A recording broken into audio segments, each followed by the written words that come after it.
Olá pessoal, olá primeiro ano, tudo bem com vocês?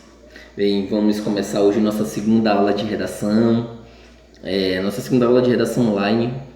Já tínhamos feito algumas atividades presenciais. Na aula passada falei sobre comunicação, falei sobre linguagem, falei sobre mensagem, sobre código, sobre interlocutores, locutor, locutário. Falei, né,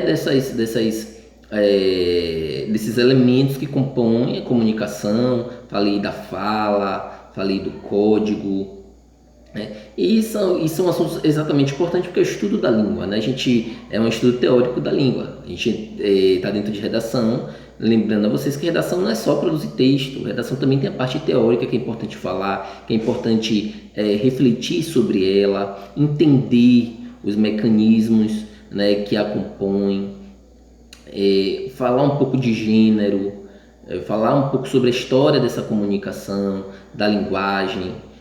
Voltei lá atrás, né, falei sobre a linguagem, sobre a arte rupestre, que, que foi a primeira arte, né, que foi considerada arte, mas era uma forma de comunicação dos povos antigos, dos povos pré-históricos, que colocavam ali, em forma de desenho, os seus costumes, o seu modo de vida, e isso serviu como base para que estudássemos essa história, né? Esses elementos, a própria filologia, e vai estudar a filologia, a ciência que estuda, né, esses registros mais antigos, não só os sinais, os códigos não verbais, mas também os códigos verbais. Falamos também sobre linguagem verbal e linguagem não verbal.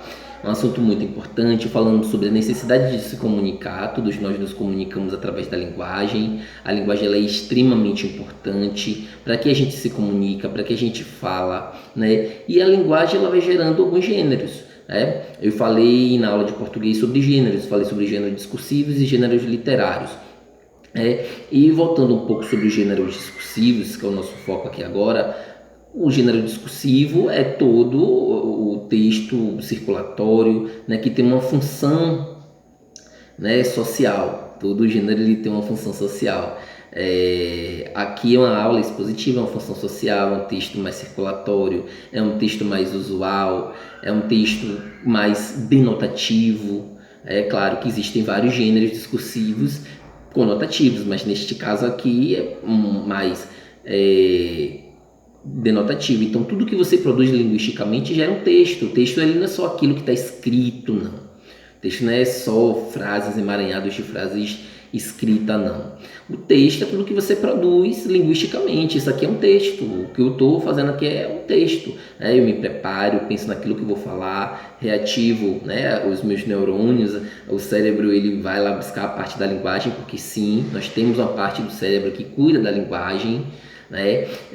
Tanto é que uma pessoa que sofre uma pancada, uma pessoa que tem algum problema nessa parte da linguagem, ela não consegue falar, ela tem problemas na questão do entendimento. Portanto, não é só nem a questão da fala, a questão também do entendimento. Algumas pessoas que têm AVC, que têm essas doenças que causam uma perda, né, de uma parte do cérebro, que afeta a parte da linguagem, que perdem a fala, é exatamente por isso, porque nosso cérebro tem aquela parte ali da linguagem, e que é ativada, assim como outras habilidades que nós desenvolvemos ao longo da história. As crianças, por exemplo, elas nascem com a predisposição da linguagem, e isso a própria linguística estuda. Vocês futuramente vão saber, né? Existem alguns filósofos, como Chomsky, que é um filósofo, né, da metade do século XIX, que estudou o gerativismo, né? Alguns filósofos não, teóricos, né? Não são filósofos, são teóricos que estudaram a aquisição da linguagem. Outros profissionais, inclusive de saúde, que estudam, né, a neurociência, a neurologia, que estudam como nós estamos propensos à linguagem. Alguns teóricos dizem que, por exemplo, nós somos seres que nascemos lisos e como uma página em branco, e que a partir das nossas experiências de vida vamos acrescentando elementos que vão fazer com que nós tenhamos a linguagem, né? Outros dizem que os behavioristas, né, dizem que nós somos seres repetitivos, que nós somos estimulados e através de repetições nós adquirimos a linguagem, que a criança ela observa através de seus experimentos, né, tácitos, né, ela observa o pai falar e ela imita essa fala e ela desenvolve através disso. Esses teóricos, aí é briga de cachorro grande, não sei quem está certo, não sei quem está errado. Alguns dizem que isso existe, alguns dizem que isso não existe. Mas acredito que isso tenha um fundamento muito grande, porque as crianças elas são muito observadoras, elas observam os pais falando, elas imitam sim. Eu acredito que não é só isso, eu acredito que não é só a imitação. Mas eu acredito sim que tem um pouco da imitação que a criança observa e através dessa experiência de vida, essa experiência como sujeito, a partir do momento que ela vai crescendo, ela vai desenvolvendo a linguagem. A linguagem, ela se a criança ela nasce saudável, ela nasce propensa a falar, ela precisa apenas ouvir. Tanto é que aí entra a questão do behaviorismo, e aí eu gostaria que vocês prestassem muito bem atenção, né? O behaviorismo é uma ciência, né? E está também no meio da linguagem, né? Os psicólogos eles estudam muito isso com muito mais afinco, muito mais de uma forma mais aprofundada, né? Mas assim, se você não ouve, por exemplo, uma criança que nasce surda, ela não ouve, então ela não fala. Porque para ela ouvir, para ela falar, ela precisa ouvir. Se ela não fala, ela não ouve. Então muitas pessoas nascem com problemas de audição e não conseguem realizar a fala, né, por conta da falta dessa audição. Então você ouve, você internaliza e você reproduz. Tá bom? Isso pode estar na questão da imitação, como diz os behavioristas, ou não.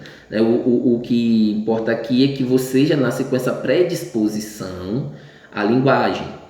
Inclusive, quanto mais cedo você aprende uma língua, mais fácil você fala de uma forma fluente.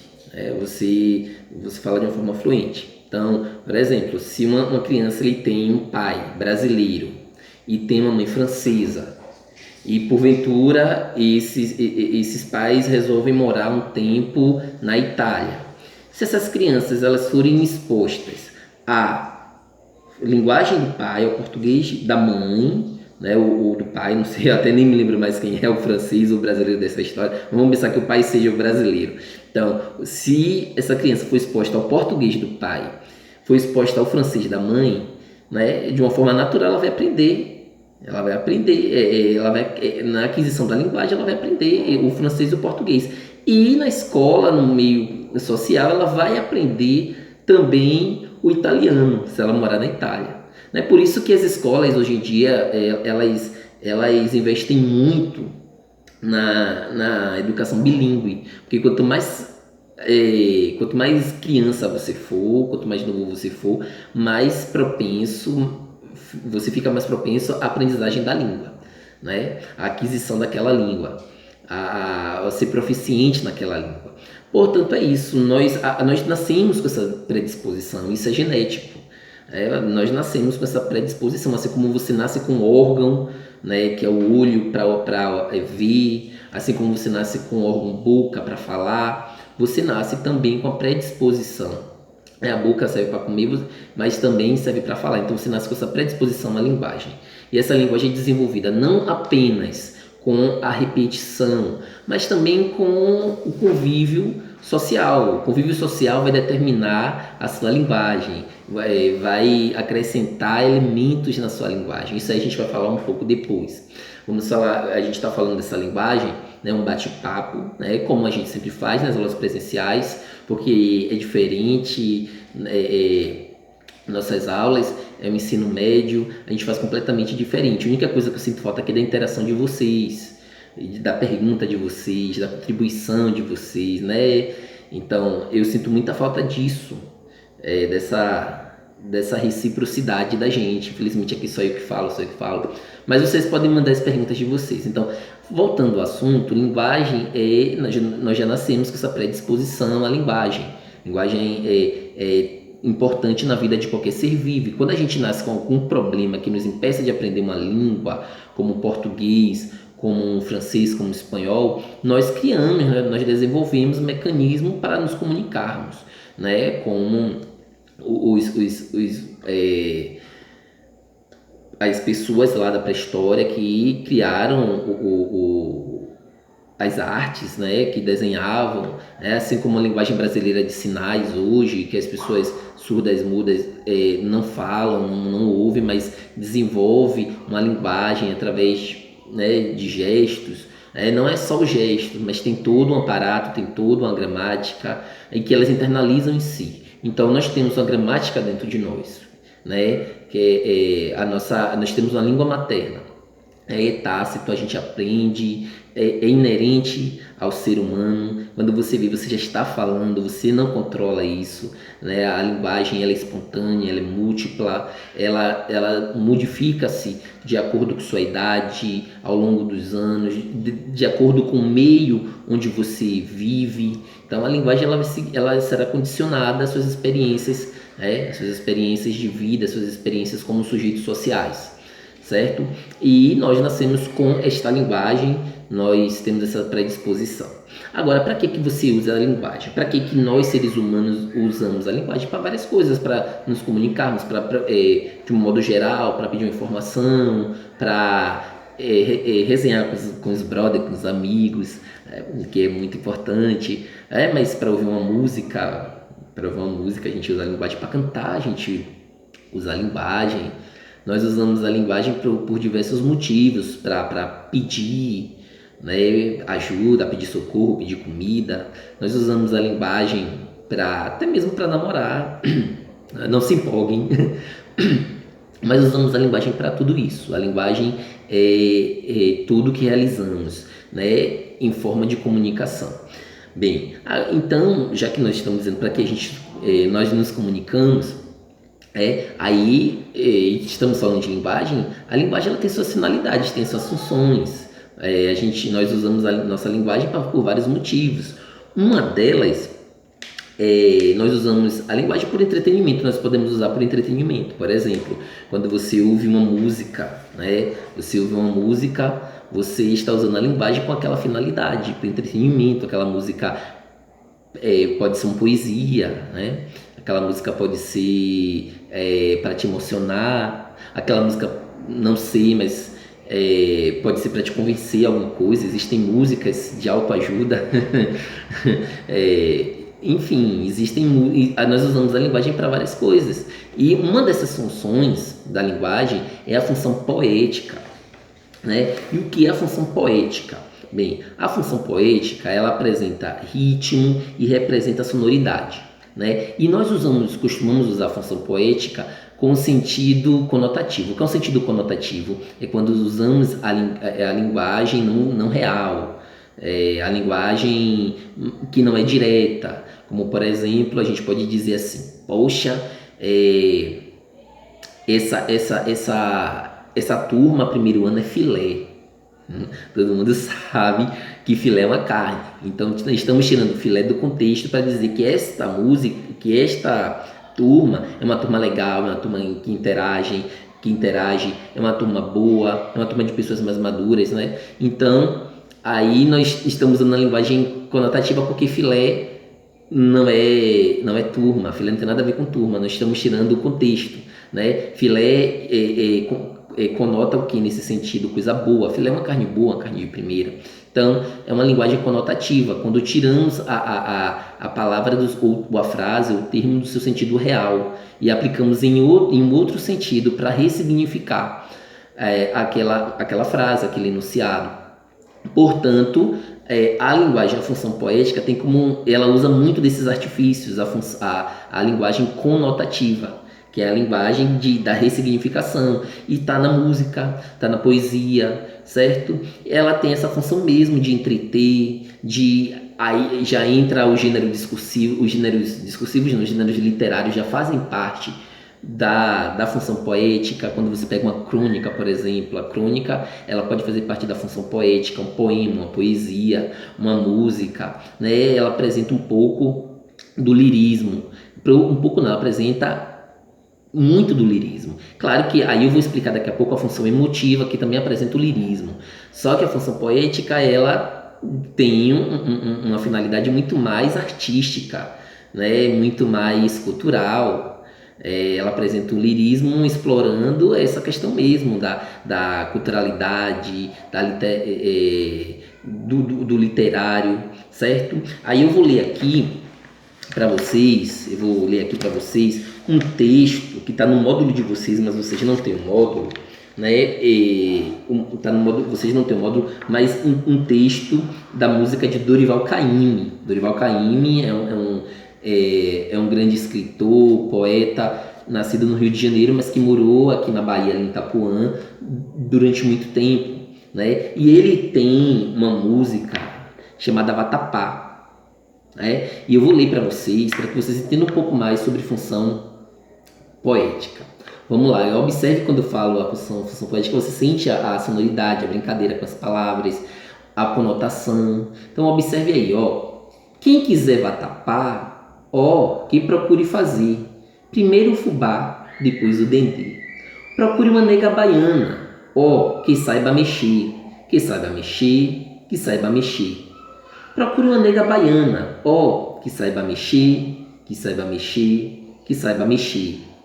Bota castanha de caju, um bocadinho mais. Pimenta malagueta, um bocadinho mais. Bota castanha de caju, um bocadinho mais. Pimenta malagueta, um bocadinho mais. Amendoim, camarão, rala um coco. Na hora de machucar, sal com gengibre e cebola. Iaiá, na hora de temperar, não para de mexer, que é para não embolar. Panela no fogo, não deixa queimar. Com qualquer 10 mil réis e uma nega, se faz um vatapá. Se faz um vatapá, se faz um vatapá. Com qualquer 10 mil réis e uma nega, se faz um vatapá, se faz um vatapá. E que bom vatapá. Bota castanha de caju, um bocadinho mais. Pimenta malagueta, um bocadinho mais. Bota castanha de caju, um bocadinho mais. Pimenta malagueta, um bocadinho mais. Então observe aí que essa linguagem ela é poética. É uma linguagem poética, ela tem a função de entreter mesmo o leitor, né? Ela tem a função mesmo de trazer a culturalidade, ela tem a função mesmo da cultura, e aqui traz aspectos mesmo da baiana, da acarajé, traz aspectos da Bahia, né? O vatapá com a comida típica, mas muitas coisas aqui, né, são conotativas ou têm duplo sentido, como por exemplo, que saiba mexer. Esse mexer na música não é só mexer o vatapá, mas mexer o corpo. Então esse mexer aqui ele é conotativo, ou no máximo ele é ambíguo. Mas claro, como o leitor só vai saber isso se ele tiver esse convívio, se ele tiver uma maturidade, se ele tiver uma capacidade cognitiva que permita entender. Não, se for talvez uma pessoa do sul, talvez não entenda o que é mexer, talvez não saiba como fazer o vatapá, talvez não saiba que precisa mexer. Então, meu interlocutor, para entender a linguagem, para entender a comunicação, muitas vezes ele precisa desse conhecimento cultural. Então, não é qualquer um que vai entender essa letra. Muitos vão ficar voando, linguagem conotativa. Beleza, então, aí você usou, né, uma receita, aqui é uma receita, ok, mas em forma de música, e é uma função poética. Entendeu qual é a função poética agora? É simples, ela tem a função de entreter, ela tem a função de trazer a cultura, de trazer o que é o literário, certo? Essa é a função poética, né? Então ela vai se preocupar com a estrutura, algumas vezes ela vira em versos, em estrofe, é um gênero literário, né? Na maioria das vezes é lírica, traz os versos, traz os poemas, né? Se preocupa, na maioria das vezes se preocupa com harmonia de som, harmonia na estrutura da organização do texto, né? E traz o foco maior é a mensagem. A mensagem é o foco da função poética, tá bom? Agora tem a função emotiva, que muitos confundem com função poética, porque a função emotiva pode estar na música também, pode estar no lirismo, pode estar num texto literário, né? Pode estar no texto discursivo e pode estar no texto literário. Por exemplo, vamos pensar que eu esteja aqui falando com vocês, contando uma história de vida, dizendo que é uma história sofrida, né? Então eu vou usar a primeira pessoa, eu vou mostrar para você argumentos que façam que você sinta pena, mas o foco não está em você, porque aqui você não é o centro sou eu aqui, ó, o papai aqui. Por quê? Porque eu quero mostrar para vocês a minha emoção. É por isso que eu uso em primeira pessoa a mensagem em primeira pessoa, porque o foco está o foco está no locutor. Eu quero expressar a minha emoção. E aí eu posso usar um gênero discursivo, mas eu também posso usar o gênero literário. Mas professor, se for um poema, como é que eu vou saber que a linguagem é poética ou emotiva? Não se preocupe, aí você tem que observar a intenção do autor.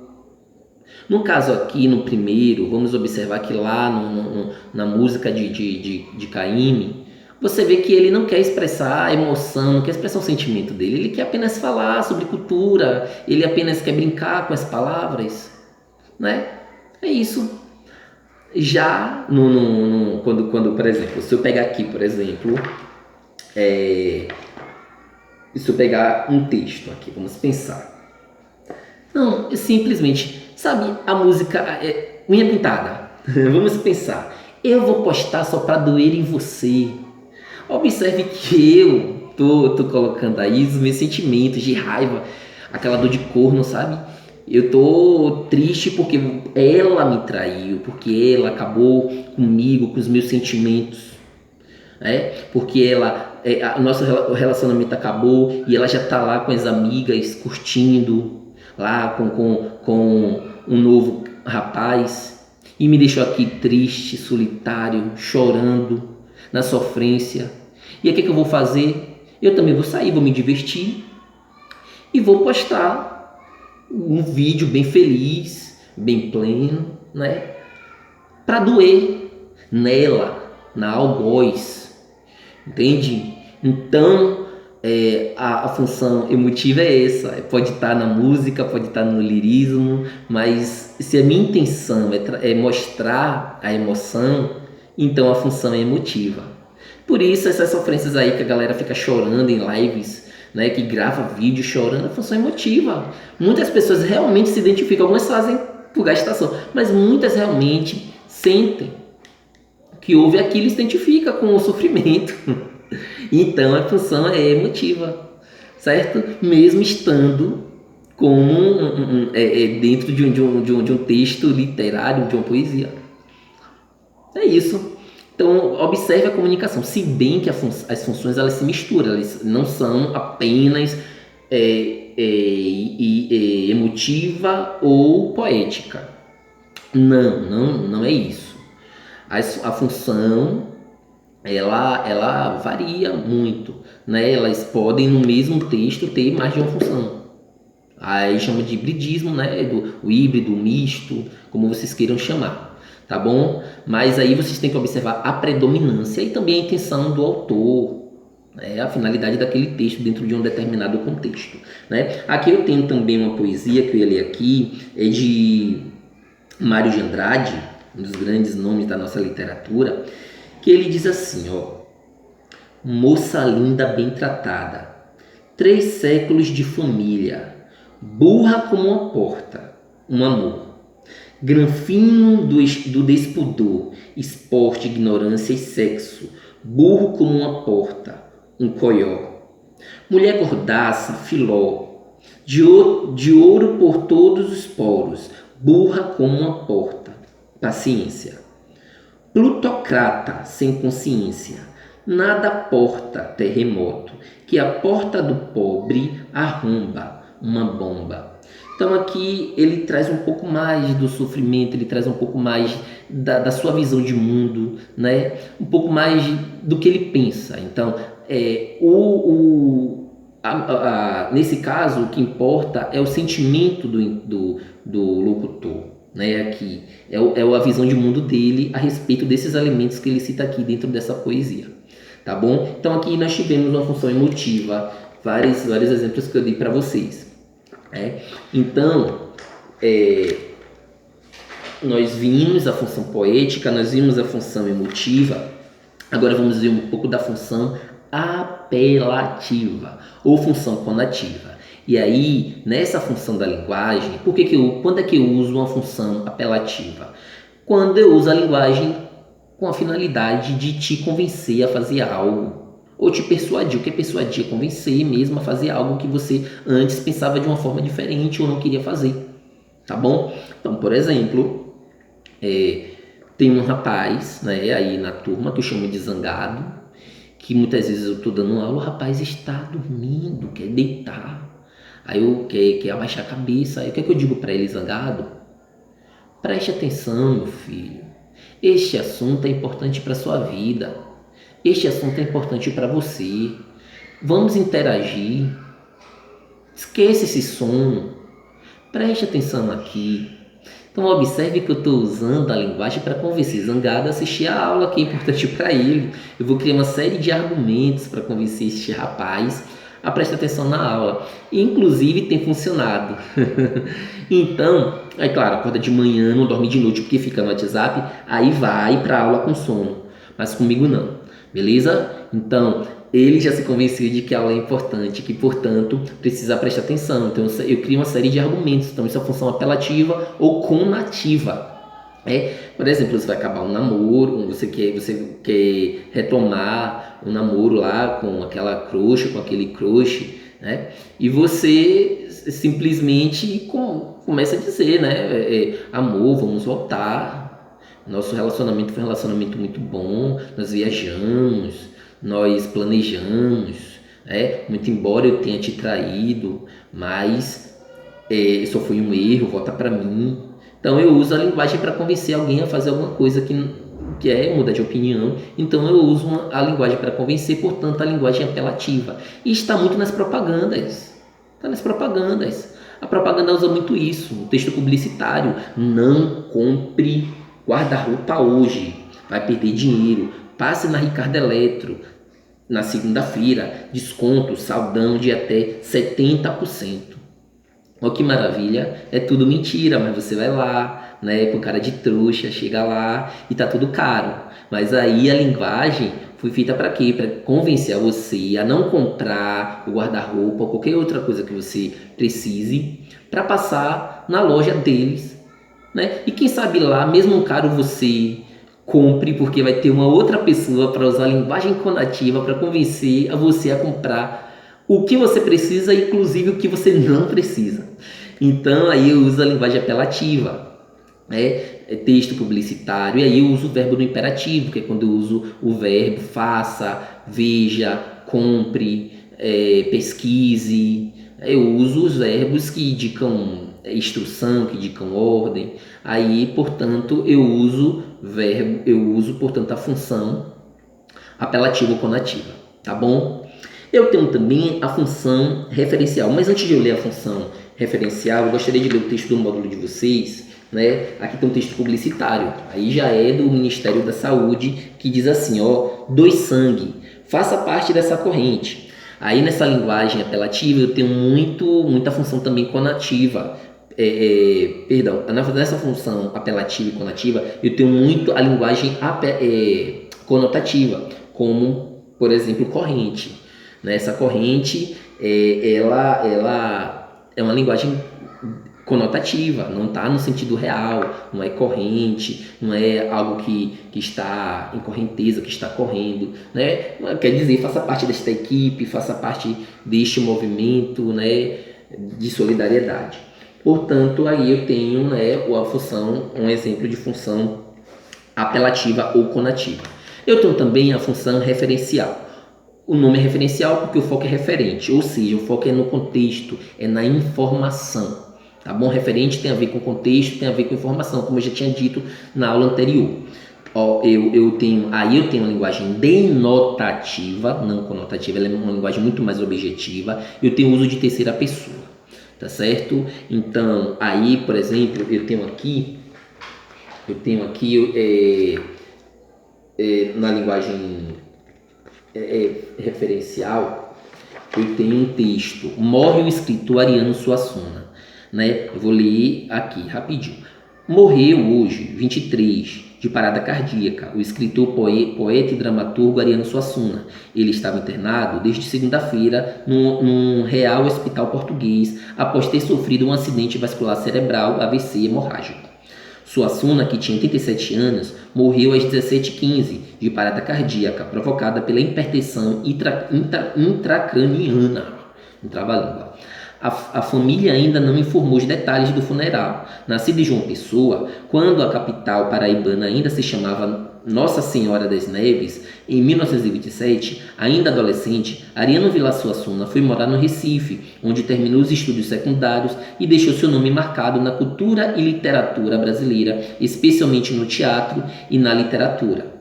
Em 1946, na capital pernambucana, fundou o Teatro do Estudante de Pernambuco, junto com o amigo Hermílio Borba Filho. No ano seguinte, escreveu sua primeira peça teatral, Uma Mulher Vestida de Sol, seguida de Cantam as Harpas de Sião e Os Homens de Barro. Em 1955, escreveu sua obra mais popular, O Alto da Compadecida. Quem não gosta, acho que um dia desses, acho que foi João ou foi Sofia que postou, foi Kailane que postou O Alto da Compadecida. Foi escrito por Ariano Suassuna, que conta as aventuras do amigo Chicó e João Grilo no Nordeste brasileiro. A peça foi adaptada 2 vezes para o cinema, em 1969 a 2000.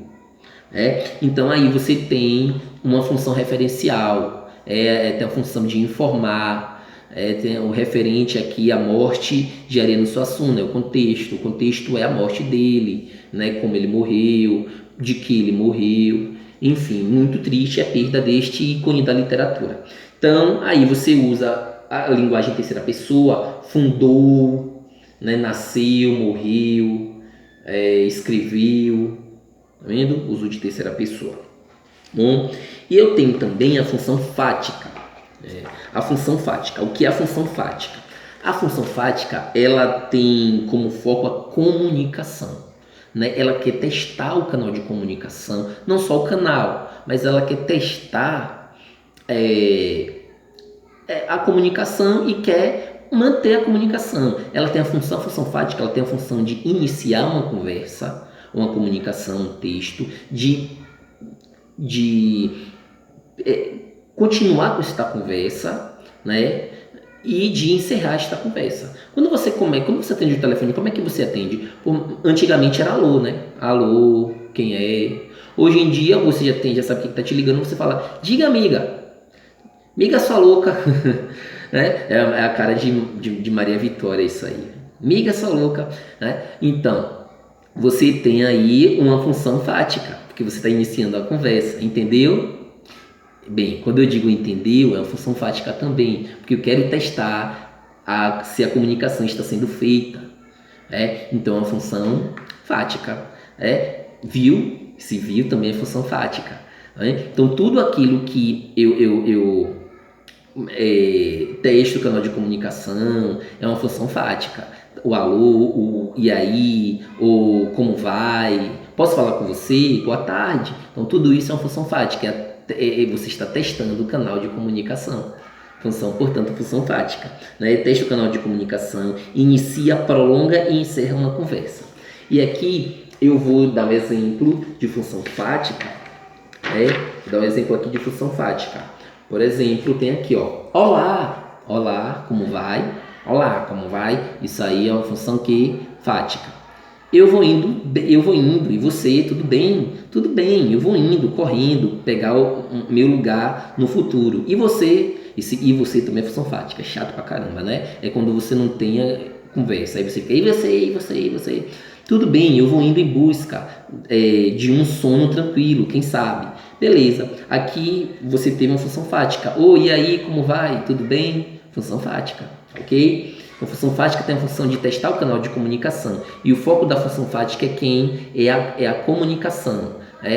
O canal de comunicação, que pode ser a fala, que pode ser qualquer outro mecanismo, como o telefone, o celular, o computador, e por aí por diante.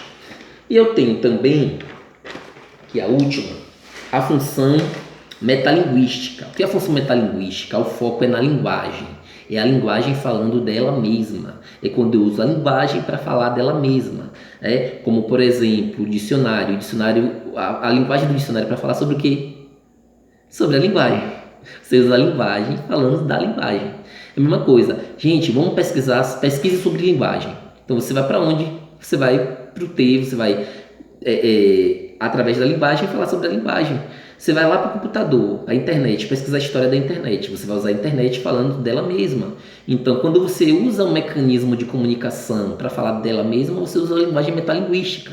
Um exemplo prático é o video show. O video show, você se lembra do video show? Porque eu não sou tão mais velho que vocês, eu sou quase da idade de vocês. Então, quando você assiste ao video show, antes de acabar, o video show é o quê? É um programa da Globo falando sobre programas da Globo. É a Globo falando sobre a Globo. Então, você tem aí a função metalinguística. Eu me lembro que há alguns anos atrás, a TV do Brasil completou 50 anos de TV no Brasil. Então, algumas emissoras fizeram um especial falando sobre a história da televisão no Brasil. Então, nós tivemos uma função metalinguística. Por que a função metalinguística? Porque nós usamos, no caso eles, usar a TV para falar sobre a TV. Função metalinguística. Tá vendo? Então aí, é isso. Então, tem um referente? Tem. Serve para informar? Serve. Você usa para informar. Mas o que vai referenciar a função referencial de função metalinguística é que a função referencial ela tem como finalidade informar, mas não necessariamente eu vou usar a linguagem para falar sobre ela mesma. Eu vou usar a informação de uma forma geral. Já a informação metalinguística, eu vou usar a linguagem para trazer uma informação sobre a própria linguagem ou sobre o próprio meio de comunicação no qual eu estou usando. Tá bom? Ou sobre o canal de comunicação no qual eu estou usando. Então, em suma, temos basicamente 6 tipos de funções da linguagem. Eu vou usar a linguagem para no sentido cultural, no sentido literário. Aí eu tenho a função de linguagem poética. Eu uso a linguagem para emocionar, para mostrar o meu estado emocional. Eu tenho a linguagem emotiva. Eu uso a linguagem para convencer, para persuadir. Eu uso a função conativa ou apelativa. Eu uso a linguagem para informar. Portanto, eu uso a linguagem referencial. Eu uso a linguagem para testar o meu canal de comunicação, começar uma conversa, prolongar uma conversa ou encerrar uma conversa. Eu uso a função fática. E eu uso, por fim, a função, a linguagem para falar sobre ela mesma, né? Um canal de comunicação para falar sobre ele mesmo. Eu tenho uma linguagem metalinguística. Ok? Alguma dúvida? Não, né? Eu espero que, se vocês tiverem dúvida, vão lá no meu privado e tudo. Eu vou passar atividade lá um módulo eu gostaria, mas a maioria aqui não tem. Então, não se preocupe. O que é que eu vou fazer? Eu vou passar uma atividade para vocês, né, sobre função da linguagem. Essa matéria é redação. E eu vou pedir uma produção textual com funções de linguagem. Né? Aí eu vou pedir que vocês criem alguns gêneros, né, com algumas funções aqui, ou vocês tragam também exemplos. Né? Eu gosto da sala de aula porque eu peço para trazer de casa exemplos e tal, mas infelizmente nós não estamos. Mas não se preocupem que vocês terão aí as atividades de vocês, tá bom? Beleza, espero que vocês tenham gostado do vídeo. Hoje foi um pouquinho mais longo, mas é isso aí. Um beijo para vocês, saudade de vocês, Kailane, Sofia, né? Saudade de João, saudade Michele, saudade de vocês, viu? Ela não gosta que eu chame ela de Michele, não, mas tudo bem. Eu vou chamar de Michele de qualquer maneira, só para abusar. Tchau, pessoal, um abraço. Não posso esquecer de Perisvaldo, logicamente que não, viu, Peri? Um abraço, saudade de você, viu? Tchau, pessoal, até a aula de português.